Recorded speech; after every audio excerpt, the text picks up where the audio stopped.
We started Oikos Church 8 years ago in our front room, me and my wife and then 8 others, with the vision of seeing if we could reach the neighbours and friends and networks around us who didn't know Jesus. We have a cafe downstairs, but we also have a room upstairs where we meet on a Sunday for church. It's being a presence here, isn't it? Having a space that people come into, having the cafe and the Sunday morning gatherings in the same space so that people can feel comfortable downstairs and come.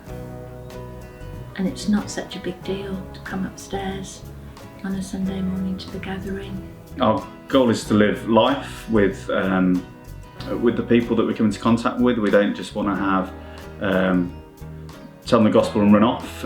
We want them to be to see the gospel in action, and we want them to know that this is the best news in the world. We need to share it with people, and sometimes words aren't what people want to hear, but they enjoy coming into the cafe because they get a fantastic welcome.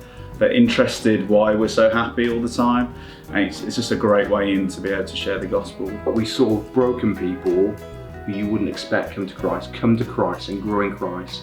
And of course that is the gospel, but it's the gospel as lived out in the context of being the family of God, the community of God, the Oikos.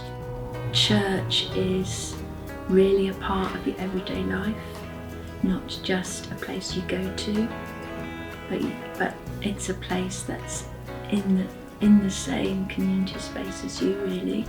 And because I've lived here a long time, I bump into people in the cafe who I haven't seen for a long time, or who might have been my neighbours, and just creates that buzz. And people I know around say, "Oh, I've been in that cafe."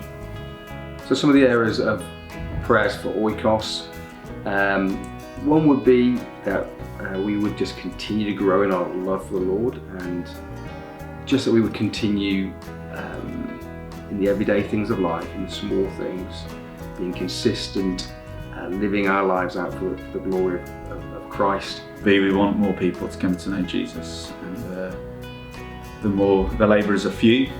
I pray that just deepening relationships with people, families aren't always perfect, are they? And so just pray that we would grow close and just have more people to get to experience that family life. So often God uses just the situation we're in and our own experiences to be able to talk with, share with, open up, share the gospel, share our lives, and listen to people's stories in the cafe. So we pray that He continues to do that. We pray that we continue to be faithful in serving in that way, particularly opening up our lives and listening to people's stories in the cafe. But it's something that He's been doing ever since we started, and really look forward to see how He continues to do that.